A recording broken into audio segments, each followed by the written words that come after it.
dying, that we are born to eternal life. Let us pray.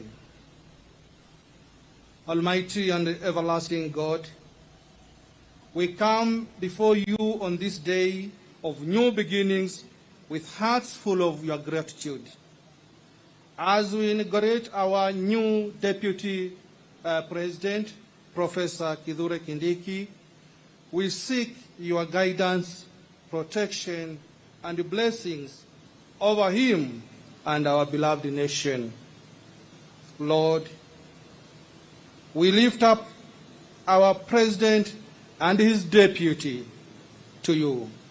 Grant them your wisdom, knowledge, understanding, courage, and a heart of a servant to lead Kenya with justice and compassion. Surround them with your presence and guide their every decision for the good of all Kenyans. Lord God, we also bring before you their families to continue supporting them throughout this journey. May they be strengthened, protected, and be filled with your peace.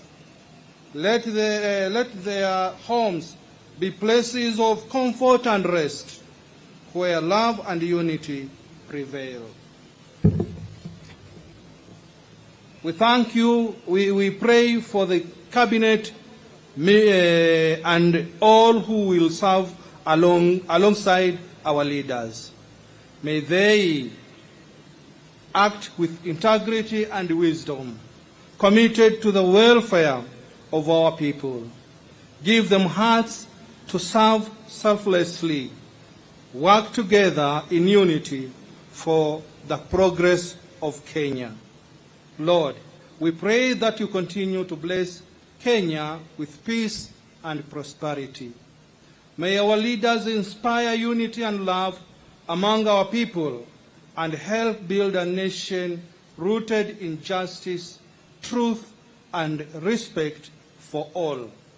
We pray for every Kenyan to experience your blessings of peace and opportunities in this land that we love, that we call Kenya.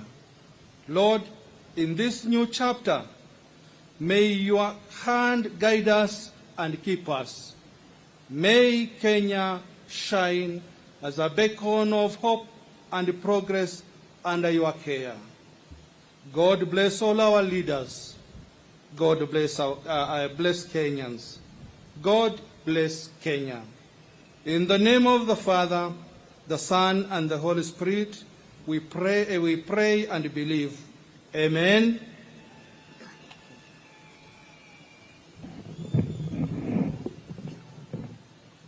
Bismillah, alhamdulillah, wassalatu wassalamu ala rasulillah sallallahu alayhi wa sallam.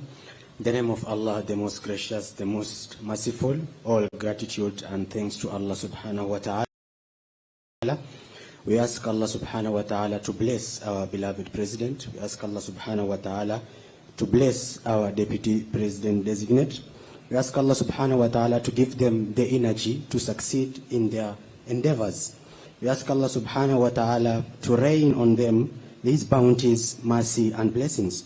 We ask Allah subhanahu wa ta'ala to continue to protect our president and our deputy president designate and ease their affairs.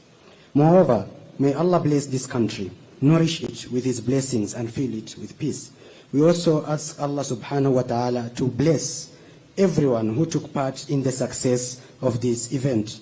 We ask Allah subhanahu wa ta'ala to bless our beloved country and our able leaders. Finally, we send salutations to the Prophet Muhammad sallallahu alayhi wa sallam. May Allah accept our prayers. Amin. Naomba tuweze kuketi tafadhali. Your Excellency Dr. William Samoei Ruto, President of the Republic of Kenya,